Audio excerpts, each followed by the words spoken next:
Hello and welcome back to my garden. Today things are a little off schedule for me.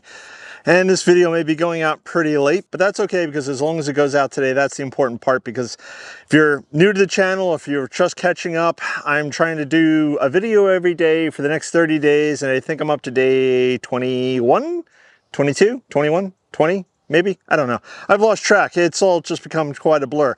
Normally I do a couple of videos a week. Today, if it's not obvious by the title, and I'm not even sure what the title is going to be, I'm going to be planting out a bunch of bulbs. I have 4 different types of bulbs that I'm planting. There's one variety which I've never planted before. I don't even know if it's considered a bulb. I think it's considered a bulb. Either way, they're all going to be planted out in the flower garden. So without further ado, let's head out to the flower garden. Okie dokie. First of all, let's move this pole. We don't need that quite yet.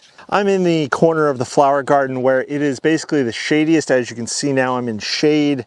This spot will get sun in the afternoon, but for a good chunk of the day, probably at least 4 to 6 hours, depending upon time of year, blah, blah, blah, blah, blah, this is in shade, which is a great spot to grow some shade-loving bulbs. The first thing, though, I'm going to do is rip out some of these coleus here. You can see my coleus don't look all that great, and part of that problem is the deer. If you're new to the channel, I live in a fairly rural area where I have a plethora of deer that like to walk through the area and just munch on anything that's edible for them. So the coleus, which we're going to go over anyways in a relatively short period of time, I'm going to pull out. And in this spot right here in this corner, I'm going to be planting something else, which I'll tell you about in a second here. More weeds. I also have a lot of pine cones here, pine trees. I don't know about your gardens, but do you have pine trees or something similar that grows like weeds in your garden? Just sort of pops up everywhere. I mean, it doesn't help that I'm underneath the pine tree. These coleus were fun, and the deer did leave them alone for most of the year. So I will probably wind up planting coleus out somewhere here in the flower garden come the springtime. The other thing is when the weather is warm and we get a lot more rain than we've been having, these coleus bounce back from being nibbled on by the deer pretty quickly. The other thing the deer do like to nibble on is my agapanthus, and believe it or not, there's an agapanthus right here, which you can't see because the deer have nibbled it down to the ground, and there's one over there someplace. Again, the agapanthus will bounce back, and deer normally don't nibble on them, but I think they might have been in close proximity to the coleus, so they just had their way. What I'm going to plant over in this corner is something that I've grown before. I'm going to get rid of some of these pine cones. Something I've grown before, but have mixed results with. And last year I planted it into a pot, and it didn't do so great in that pot, because we had, I don't know, probably close to a foot, if not more, of rain within about a week's period. And the pot was not a bottomless pot, and I had just regular potting soil in there, which I think held on too much water, which then rotted the bulbs, which I'm about to put here. Now in this spot, the ground should be a little more free draining, and if Weather's Almanac and NOAA are correct, this winter will be a drier winter than last. Doesn't mean we won't get bouts of 4 to 6 inches of rain over a 2 or 3 day period, but theoretically it should be drier. And so far, all of October, we got 1/4 of an inch of rain, and November is not looking much better at this point. So with all that prattling, what am I planting here? I am planting Fritillaria rubia maxima, otherwise known as Imperial Crown, I believe. Yeah, I think that's what it's called. And I'm going to sort of plant it right here. There we go. Trying to get that stake down as much as possible, because if you haven't noticed, it is a bit windy today, and we do get relatively high winds. This can get up to 3 feet tall, so if it does survive the winter and it does start growing, then it will blow around quite a bit. So the stake is here so I can tie it off to the stake, and then hopefully the stems don't blow over. How I'm going to plant them is going to be very different, and feel free to leave those comments, somewhat controversial. So the bulbs are pretty big, as you can see, and I've mentioned this before, you generally want to plant your bulbs twice the depth of the bulb. What I'm going to do is just sort of scratch them into the ground, push them into the ground just a little bit. Now again, I mentioned that 4 to 6 inches of rain we can get on any given weekend. or weekday.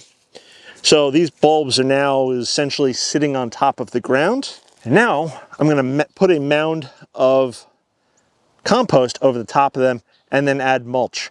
I know this isn't the way you normally plant bulbs, but my ground drains very poorly. And again, when we get those heavy rains, these fritillaria do not like the wet at all. And they will drown and then they will rot in the cold. My ground doesn't freeze, so this is a huge plus, but I don't want these bulbs to drown and rot. That's the theory. So let me dump some compost on top. So you can see how I've mounded the compost on top. And again, this isn't the norm. This is actually extraordinarily unusual from what I've seen. Maybe you've seen something different, but either way, this is what I'm attempting to try. And really the plant doesn't know exactly where it is. All it knows is it's got a growing medium to grow into and whether it's going to be sopping wet or not. The flower bed here is raised a couple of inches higher than the regular ground around it. So hopefully, like I said, if we don't get crazy rains and we have a relatively dry winter, the water was shed off, the plants won't get absolutely drenched, and in the springtime, I have two beautiful fritillaria crown imperials growing right up here. Let me throw some mulch on top. So now it's got a nice thick layer of mulch on it, well, thickish. The pine needles will continue to fall from the pine tree, thus adding to the mulch, as it were. And of course, there's pine cones dropping everywhere. There are a number of foxgloves around me.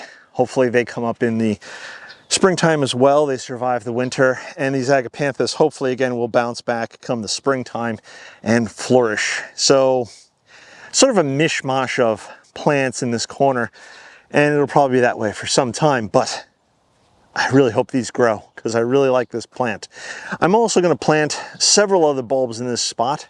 And the first one is going to be right here. I just grabbed one by. I have no idea what it is. Fritillaria, I'm put it on the screen here. I can't speak English. You guys know this. I like to call it snake's head fritillaria. I think that's what it's called, snake's head. It's got a pretty purple flower. Hopefully I put the picture up on the screen here someplace. That I saw it as a checkerboard pattern on it. There are 25 bulbs here. Yeah, 25 bulbs in this bag. Hopefully most of them are good. And I'm not going to bore you with the planting of all of them. Needless to say, I will be spreading them out in this area. Now, important note, this whole corner right here is planted up with muscari, otherwise known as grape hyacinth, I believe, grape hyacinth. So grape hyacinth, muscari, so this whole area is planted up with that. And I don't know if I can zoom in and show, but all this grass looking stuff is the muscari leaves coming up. At least most of it is. There is some grass and other weeds in here, but this whole corner is planted up with that. And last spring it was quite nice that they came up and had this nice little early spring flush of color right here. So I'm going to be mixing in the fritillaria and another bulb into this section. So I'll sort of drift them through. I'm not going to continue prattling. I'm just going to start planting.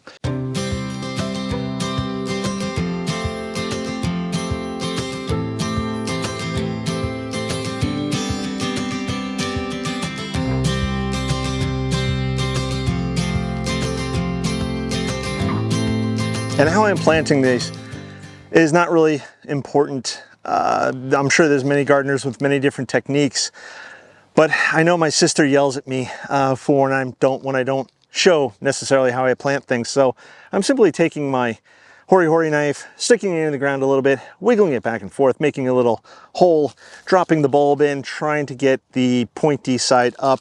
So dip, wiggle, drop, cover. That's it. In the meantime, I'm going to now plant a bulb which I really love, which I have tried growing down here to somewhat success. So I think it will be successful, especially in this corner here, and that is snowdrops. I do love snowdrops. They come up late winter, early spring. They do give just that little bit of nice flower at that early time of year, and they do grow down here in eastern North Carolina, growing zone 8B. In fact, I've driven past many properties where they've seemed to have naturalized. They don't stick around for long, but they do put on a little bit of a show early in the, like I said, late winter, early spring, and they are nice to look at. So enough prattling. Let me drop these in the ground.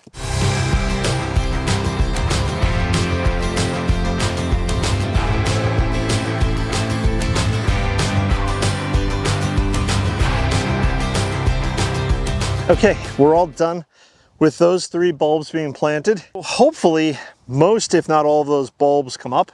It would be really nice even if some of those bulbs come up, because I'm hoping upon hope, and again, if you're an experienced gardener with an opinion, please feel free to leave those comments below. Let me know that they do start to naturalize, at least here again in growing zone 8B, and that would be wonderful. There's one more thing I want to plant that I've never planted out before, so let's go plant that up now. One of the things I keep finding here around my garden is a lot of these white tags that I use to identify where plants should or should have not have been. And also let me know what varieties I've planted. And where I'm sitting right now was supposed to be larkspur. That didn't work out. So at least I know it didn't work out because the larkspur tags were there. Right here in front of me, I have liatris. And as you can see, it's gone over, which is fine because it's that time of year. The liatris does put on a nice show for a very short period of time. And right over here is a daisy. I can't remember the variety. It's also probably right on the tag in front of it there. But right in front here, I have sort of a blank space, just an empty space. And I'd like to put something there, and maybe something that doesn't obviously get as tall as the liatris. And I found something at Lowe's this year, which I've never grown before, anemone. I've never grown just a, I don't know, wild mix of anemone, and it was something I saw, but I do have this space here. So I thought it would be neat to maybe just pull out this weed, maybe this weed too, and drop in this entire space right here, some anemones. Again, let me stop prattling, start dropping these in the ground.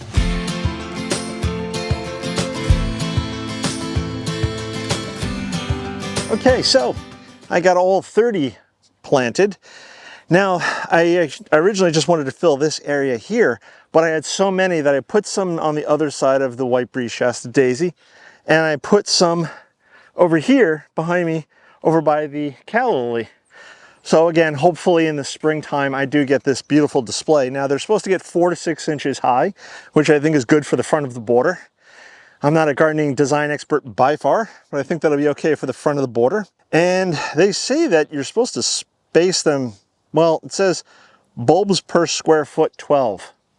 I was basically going 4 to 6 inches apart. We'll see how they grow. Again, I don't know if any of these will actually grow. I don't know if all of them will grow. We will have to wait until next spring. So all those bulbs are now planted. I do still have more bulbs to plant. As I mentioned, I think in the video, I have more daffodils to plant. Not sure where they're all going. I have Dutch iris. I'm going to do a whole video on Dutch iris to talk to you all about the various varieties I have and what a Dutch iris is in case you're not familiar with it. I don't think I'm planting anything out over here on the potting bench. A lot of this stuff I think is going to go into the greenhouse, which I will be finishing cleaning and taking the shade cloth off here probably this upcoming week. So if you haven't subscribed, please subscribe. Click on the bell icon to be notified when I do post up a new video. This way you don't miss it. Follow along as to whatever it is I'm getting up to here in the garden and maybe what Sophie's up to. There's so much more to come. And then of course, various projects along the way. So I think with all that being said, it's going to wrap up this video. And yeah, I think I'm going to catch you on the next one. Bye-bye.